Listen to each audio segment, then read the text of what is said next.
Enchanted is a film about true love. It was released in 2007 to pretty good reviews, and as a stupid little baby, I loved it. I thought all of the music was really good, I thought the chipmunk was silly, and I had a crush on Amy Adams. Now, as a stupid big adult, I still really like this movie. I mean, sure, it's everything you'd expect from a Disney film, but I don't really care about that. It's fun. A subversion of a Disney classic now seems overplayed, especially with Disney's live-action remakes and Hollywood's general push for a serious and more realistic depiction of cartoonish properties, but at the time, this wasn't something you'd see every day. I remember as a kid being really blown away by the seamless transition from animation to live action, and just how vibrant everything was. I mean, really, compared to these live action Disney remakes lately where everything is so drab and dark, Enchanted perfectly translates an animated princess film to live action. Also, that switch between animation and live action is really necessary to the plot and the themes of the film. Of course, Giselle is terrified of New York when she gets there. It's nothing like the romantic, saturated place she knows. Everything has pores, wrinkles, and grime.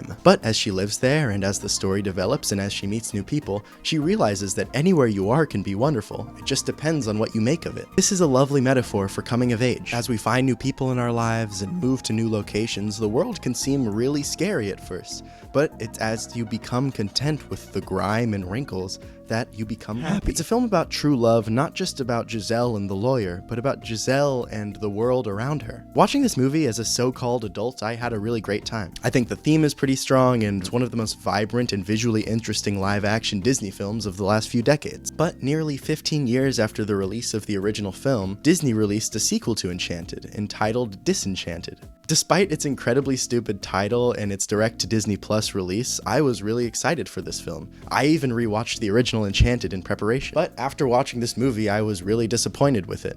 You see, Disenchanted's got a bad case of sequelitis, a damn near fatal one. Let's talk about why, shall we? Much like the number of Snow White's dwarves that I don't have beef with, this video comes to you in 5 parts. Chapter 1, the original film. Before we dive into Disenchanted, let's talk about the original film some more. Now, when rewatching Enchanted, I was really interested to see how much my nostalgia goggles had affected my perception of it. But luckily, I still really liked it. I was happy to hear the songs again and be back in the world where it existed, and I even still have a crush on Amy Adams. That doesn't mean the film is without flaws. That said, being the hater that I am, I only really have 3 notes. The first being, I think some of the characters just lack real motivation, or at least it's very unclear. For instance, the divorce lawyer wants to propose to Idina Menzel, but can't because Idina Menzel catches him and Giselle in a scandalous-looking position. God, I was gonna wear this jacket for the whole video, but leather jackets are so hot. How did the T-Birds wear these to school every single day? Let me put on something even more whimsical. Care Bears. They're Care Bears. Okay, where was I? Oh, that's right. Idina Menzel's character is really hard to read because it seems like she's just going to be this uptight businesswoman archetype, but she ends up marrying Prince Edward because she needed a happy ending. Maybe because she wanted her boyfriend to propose, but he ended up being with Giselle. Don't you think this movie would just be a little stronger if Idina Menzel, really wanted her boyfriend to propose to her, but Robert was, too nervous to do so? That way, Idina Menzel gets to go live her happily ever after with Prince Edward, the thing she had been dreaming about, and then Robert gets to learn the meaning of marriage and love, and that maybe he just loved marriage all along, but he was with the wrong person, and Giselle was the right person. Suffice it to say, this movie does not pass the Bechdel test. Another, really major contention that I have with this movie is that it has some pretty racist stereotypes. Islamophobia was really bad in the United States during the early 2000s and still continues to be now, and seeing this white man dress up in a turban and a long beard pretending to be a taxi cab driver is just really problematic and gross and off color, and I really don't like it. Luckily, this is the only time Disney has ever indulged in racial stereotypes. And finally, and this might be a hot take, but I really dislike this stupid chipmunk. I thought he was funny as a kid, but as an adult, I just find him really insufferable. When he's animated, he plays this annoying, sarcastic, Brooklyn accented sidekick. And luckily, that character's only in the movie for less than 15 minutes. Wow, I gotta lay off the nuts. Oh, brother! This guy stinks! But unfortunately, he then becomes this really horrible-looking CGI abomination that can't speak English. Listen, I don't want to rag on this movie for the bad CGI. I know that we've progressed a lot more in technology, and we have much better abilities to do things with it now, but the way Pip moves and his awkward impressions of human motion really just throw him into the chipmunk uncanny valley for me. And no thank you. But other than those three things, Enchanted is a really charming movie. I think the film was really well cast, and the story is really well told and grounded in its characters' relationships, and the music is really great. Alan Menken did the music, and he is one of the greatest composers of musical theater of all time, in my opinion. Stephen Schwartz also did the lyrics. I have a lot less to say about him. I don't think this is his best work, and there's some kind of awkward lyrics, but Alan Menken, musically, really carries this movie. Menken has a knack for knowing exactly where to place a song in a musical and when one is needed based on the mood and vibe of the show.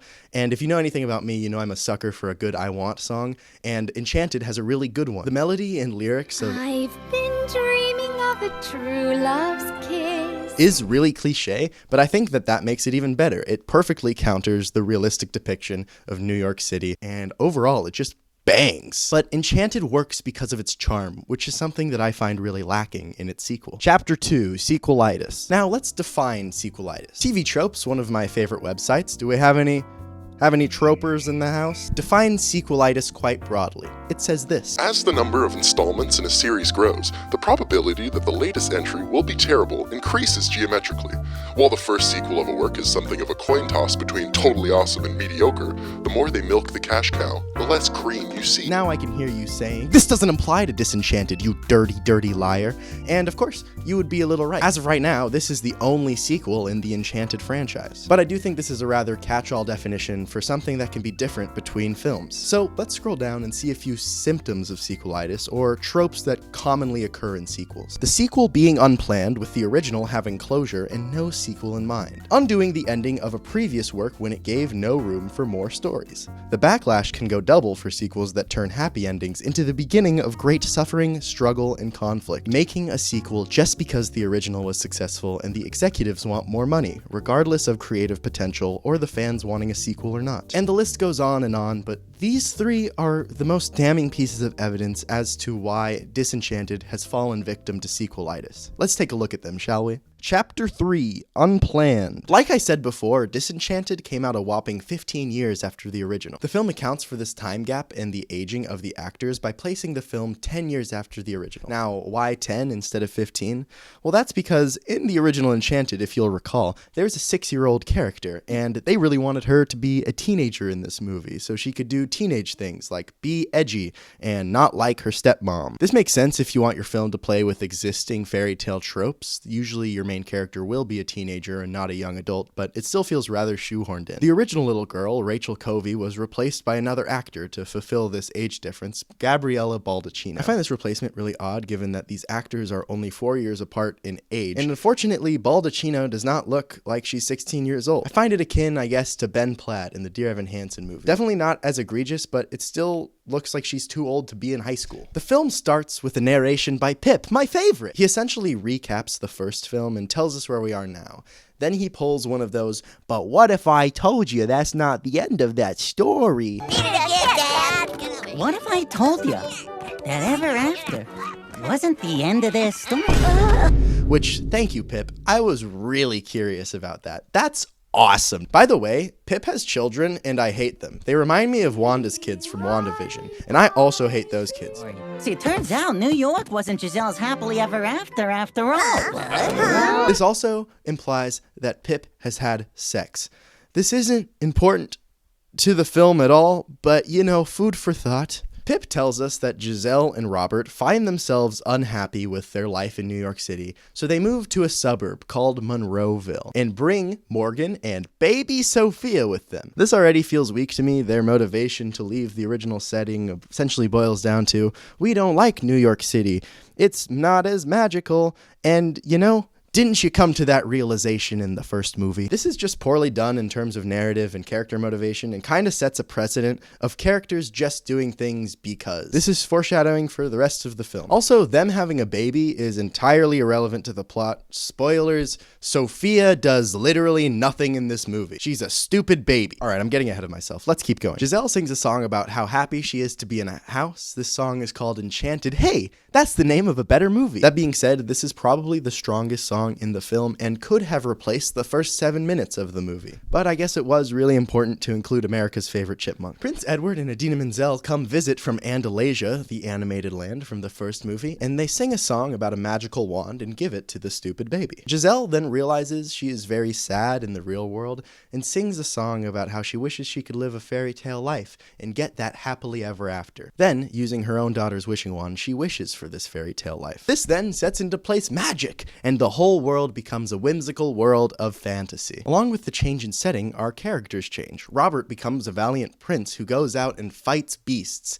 This is because Morgan turns into a Cinderella type, our princess, our hero. Giselle, on the other hand, slowly starts to turn into an evil stepmother. I think this is an interesting concept. Giselle's role has changed significantly from the first film. She's now a mother and not a princess. It is kind of sad to see this character fall down this path. That's what made the first film so fun, Giselle's constantly happy demeanor. It's not that I don't want her character to further develop, it's just why this film feels pretty unnecessary. Giselle couldn't be the princess again because she's too old, according to Disney. I don't know, it just feels strange. The musical number that takes place after Giselle sets into place this magic is also one of my favorites. It's really vibrant visually, and I think the song is really well done. It is very similar to Be Our Guest from Beauty and the Beast, but that was also written by Alan Menken, so it's not really plagiarism, it's just like seemingly a little nod to it. I will say a lot of the numbers in this show after this feel quite phoned in. A lot of the lyrics from Steven Schwartz sound like they were written by a teenager and are just really corny. But still, this song is really fun. It definitely highlights the production design the best. I mean, look how colorful everything is. It's revealed earlier that this wand can only be used by a true Andalasian. Just remember, it can only be used by A true Andalasian son. your daughter. This concept is really funny to me because, of course, it's a metaphor for the idea of nurture over nature and how Morgan is really, truly an Andalasian because she was raised by Giselle her entire life. She is Rey Skywalker. But this animated town is so trivial to the first film. Like, the idea of being a true Andalasian is such a funny new concept to base your entire movie around. The idea of Andalasia becomes one of the most important parts of this film's plot. And that's kind of when the film loses its bearing. You see, in a fantasy film like this, I think it's occasionally fine to have some lore that doesn't really make sense, that lets your audience suspend their disbelief just for the sake of the story being more fun and more interesting. That being said, when your entire movie and plot revolves around the lore, it kind of falls apart when it doesn't make sense. It makes it harder for your audience to suspend their disbelief and overall just makes your story weaker. So I left this film with a lot of questions about the rules. Like, why doesn't Giselle immediately turn into a stepmother when she makes the wish? Is it because she made the wish? Well, no, because Pip doesn't change into an evil cat right away, so what is it? How do all of these people know Morgan in this little town square? It's implied that they've only lived here for a few days, so does the magic know that Giselle and Morgan are our main characters and plant the idea of them in the consciousness of everybody? Is Andalasia, like, physically under the Earth's crust? There's a lot of visuals of Andalasia rising through the crust of the Earth, but, like, is this happening through magic? If so, where is that magic coming from? I thought that all the magic comes from Andalasia, so is there a separate amount of magic from Andalasia that's put aside to put Andalasia onto the real world? Also, if Andalasia is being destroyed to create this magical town, why is Andalasia itself destroying this town? Is it just so they can have a cool looking setting at the end of the movie? If Pip changed species to become a cat, did a giant man change species to become a giant? Also, why doesn't Maya Rudolph's character have magic at the beginning of the movie and need the wishing wand? There's this part where she tries to turn the germaphobe from Glee into a toad, but she can't because she's not a true Andalasian, but is later just able to point at them and turn her and Shirley from Community into toads. I know it sounds really silly and trivial to talk about these minor plot issues, and of course, some of them are silly, right? I don't really care about that giant. I think that's where one of my problems lies with this movie. It just doesn't feel very well thought out, and all of these plot issues and lore holes. Ugh. It just doesn't feel very well thought out, and all of these gaps in the plot just overall add up and weaken the film. These aren't really my main contentions with the film. I'm not CinemaSins, but these all do culminate into one of my issues with the film, which is that it just feels very rushed. Anyway, Pip turns into Garfield so he can do funny cat things. This is important to the plot because he's a cat. who talks. What more do you want? Laugh at the cat who talks. Laugh at him, George. Kramer, don't go on stage. Because of the wish made by Giselle, now Pip turns into a cat. Now this cat is an evil cat, as we have seen in a lot of movies. Giselle learns from a magical piece of paper that she is turning into an evil stepmother and needs to reverse the spell by midnight, or else it will be forever. Oh no. She decides that the best way to do this is to throw Morgan down a well to Andalasia. Giselle then decides to become a full evil stepmother and the queen of Monroeville, which is now called Monroelasia. How clever. Maya Rudolph is our main villain in this movie, and she steals the wishing wand from Giselle, but learns that she can't use it because she's not a true Andalasian. Giselle confronts her, and they sing a song about how each of them is more evil than the other. Boy, do I dislike this song. This is rather niche, but I first learned that Maya Rudolph can't sing when she was in A Christmas Story Live on, I think it was Fox. She sounded really bad in that, which is really ironic because her mom is Minnie Riperton, who's one of my favorite soul singers from the 70s. In Disenchanted, though, Maya Rudolph sounds pretty bad too. Of course, pitch correction helps a lot when you're not singing live, but that doesn't really fix the timbre and tone of your voice. Those are all skills that need to be trained. So I don't know why she keeps getting cast in singing roles. The song that Maya Rudolph and Giselle sing is called Badder, and it really is just about how each of them is badder than the other. I'm really not joking, and here are some of the really insightful lyrics in that. Please don't fear that you are upsetting me. Dear, I barely know you're there. Sorry, were you speaking? You're hard to see. Like a smell that lingers in the air. Stephen Schwartz is an award-winning American musical theater lyricist and composer. Later, a very poorly animated Morgan meets Idina Menzel in Andalasia, who tells her that Andalasia is falling apart because all of the magic is being used to construct Giselle's wish. Stakes! She says that the only way to save Giselle is through memory. On rewatch, it's pretty clear that Idina Menzel is trying to kind of lay out the theme of the movie, which is that memories are the most important thing that you can have. Memories are magic, Morgan. But the rest of the film does not really indicate this. This movie kind of had a similar theme to the original, that you could live a fairy tale life wherever you are, or even that you can learn to be content with changes in your life, and how it changes throughout time, and how your relationship with people is going to develop throughout time, and maybe it'll get worse, maybe it'll get better. It's not going to stay this stagnant movie-like thing. But I think maybe at some point they realized that this theme was too close to the original and needed to change it. The shoehorning in of memories being the most important thing in the world, it really comes out of left field, and it's even more hammered in through the song Love Power. Love Power is one of the worst songs I've ever heard.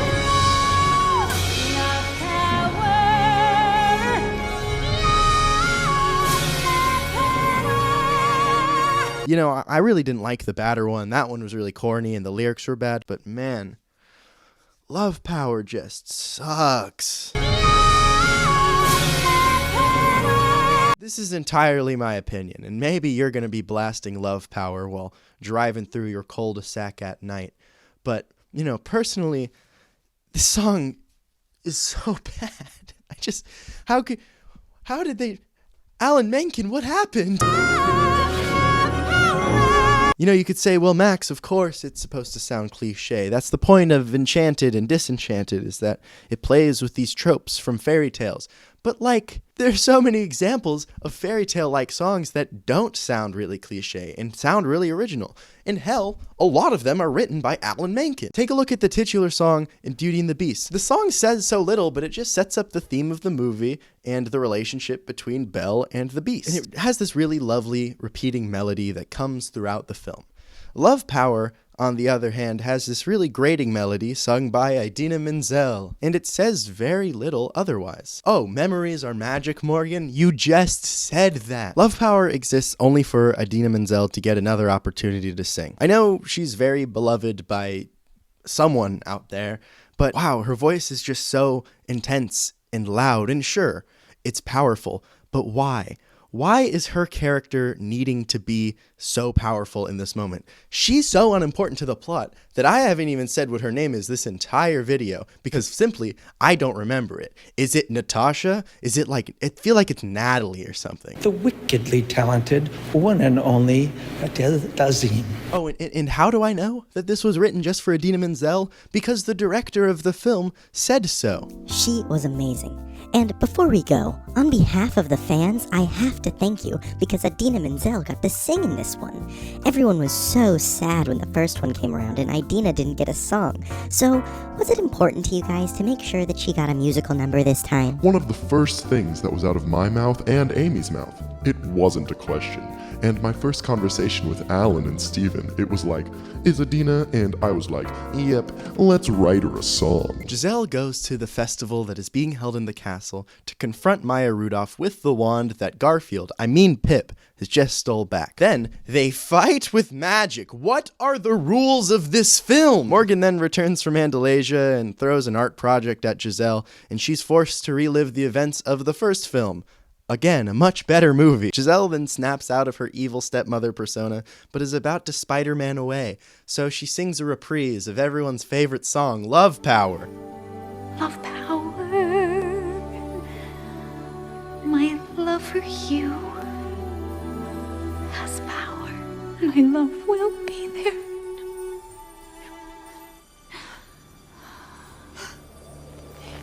No. No. No. Maya Rudolph has destroyed the wand, and there's nothing else Giselle can do because Andalasia and everything from it is crumbling around her. What do I wish for? Tick-tock, tick-tock. But wait, according to Giselle, you can't break magic. Okay, Giselle dies.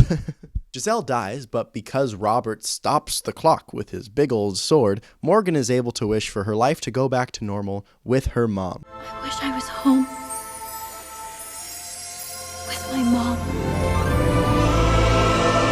Apparently, the tricky pedantics of magic only exist when it's important to the narrative of the plot. This story is just weak and really sloppily put together, and it really just makes me question how much time did they spend on this? They had 15 years, right? Well, not really. You see, Disney has a tendency to rush things out and make sure that they meet certain deadlines and really push their crew to meet those deadlines. But that even more so makes this film feel less like a passion project and more just like a product. I think it's likely that they could have taken more time on Disenchanted, but Disney needed to meet their quota for Disney Plus originals in November, which is just really upsetting to me. A sequel to Enchanted could have been really fun, but unfortunately, it just wasn't. But that doesn't inherently make the original a little worse, does it? Well, Chapter 4, Undoing the Ending. Now, remember that song that Giselle sang at the beginning of the movie about wanting a more fairy tale life? Well, this is Giselle's I Want song. Now, Alan Menken is just really good at creating I Want songs. And like I said, Enchanted has a really great one too. I've been dreaming of a true love's kiss. Unfortunately, the I Want song in Disenchanted just doesn't do it for me. I think Giselle not wanting to live in the real world and wanting a more fairy tale life just kind of undoes the original's ending, where she realized that life can be great wherever she is. Something that I do think is addressed quite well in the original film is that happily ever after is not really something that exists in the real world. And of course, this is an obvious direction to take your sequel into, but it still kind of negates the original's ending for me. The original Enchanted film ends with a song called Ever Ever After by Carrie Underwood. Now, this song sucks and is the worst part of the original film, but it does have a certain early 2000s charm to it, so I will not give Alan Menken that much hate for it. It also describes where our characters are at the end of the movie quite nicely. It's all about how anything can be enchanted if you try. This is a nice sentiment, and it does display the themes of the movie quite well. Even if it is a little cliche and trite, it works pretty well in regards to Giselle's character arc. She decides that maybe her fate shouldn't end with happily ever after. Maybe she should look for something else in life. She learns different emotions in the original that were previously inconceivable to her,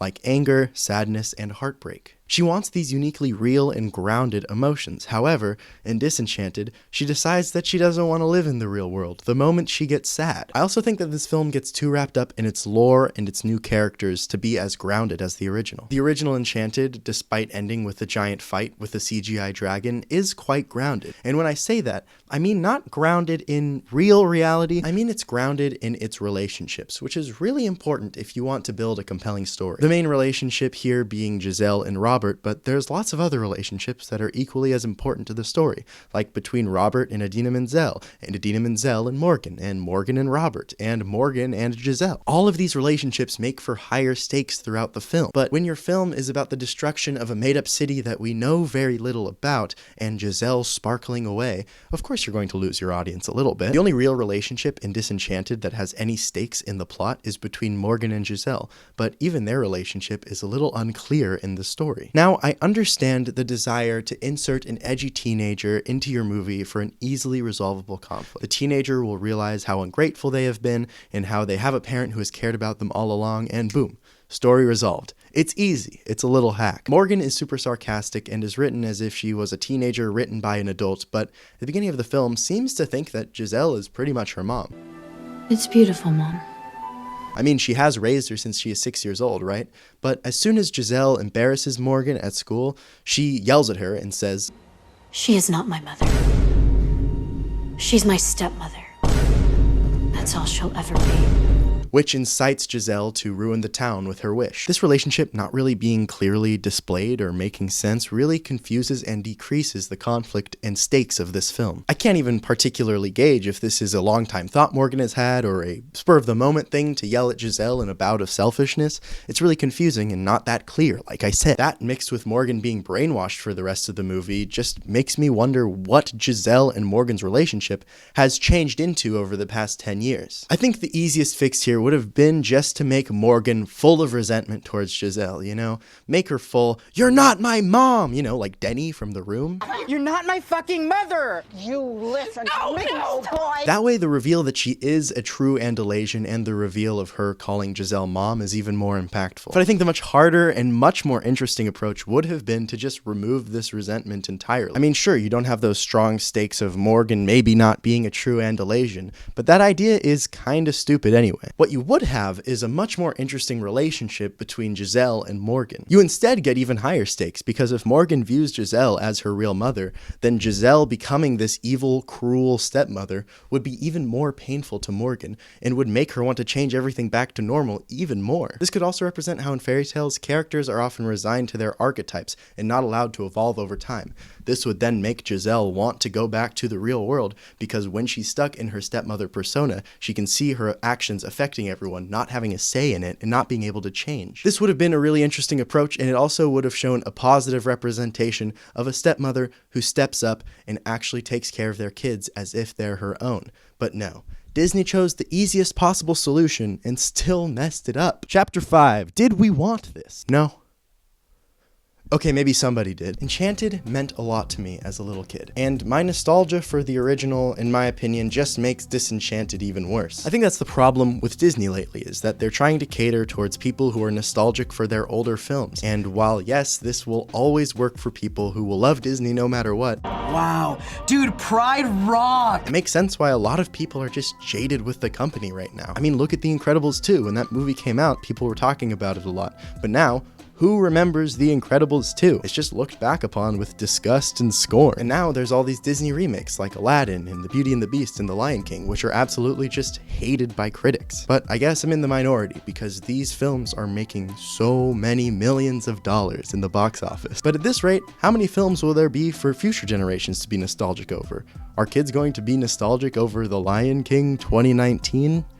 I certainly wouldn't be, but I'm not a little kid anymore. And it kind of just breaks my heart to see all of these talented artists wasting their time on remakes and sequels. I mean, Alan Menken is one of the most iconic composers of all time, and he just scored a film that not that many people are going to see because it was just pushed onto Disney+. Disenchanted was in developmental hell for a really long time, but honestly, who really wanted this? I know that there's a lot of fans of the original, I'm included in that, but wouldn't you have rather kept Enchanted in that late 2000s bubble that it originally existed in? And a lot of these sequels are attempting to fix plot holes and problems from the original one, which is stupid on its own, but Disenchanted doesn't even do that well. Idina Menzel is still quite a pointless character in this film, and even though she sends Morgan to save Giselle, I'm really confused as to what her motivation is. You gotta remember that Idina Menzel's character is not originally from Andalasia, she's from New York. Why is she the main speaking voice from Andalasia? Is it because they couldn't afford to have James Marsden in that much of this movie? I just don't understand who her character is, and I still don't know her name. That's mostly my fault though, I'm not looking it up.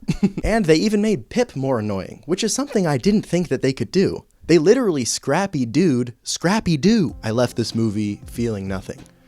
No anger, no sadness, no excitement, just nothing. Which is something I can't say about the original Enchanted movie. So if you have the urge to watch either of these movies, I highly recommend Enchanted because it beats this movie out in almost every category. And mainly, it's just a better movie. Sequelitis has taken yet another victim. Join me next week for the sequel for this video, where we will be talking about Hocus Pocus 2. We're back, witches!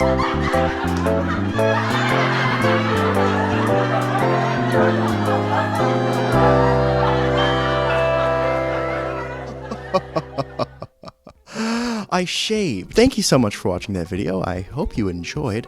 If you'd like to see yet another video, you could probably click somewhere around here, and maybe even somewhere around here in just a moment. But thank you so much for being here and for subscribing. It really means the world to me that there are a lot of new people here now too. I wanted to say thank you really quickly for the love on the illegal Hamilton video, and for 7,000 subscribers. That is a insane amount in such a short period of time. So thank you so much for watching. I really hope you enjoy, and there will be more videos this month. That's all I will say. So thank you so much, and peace and love.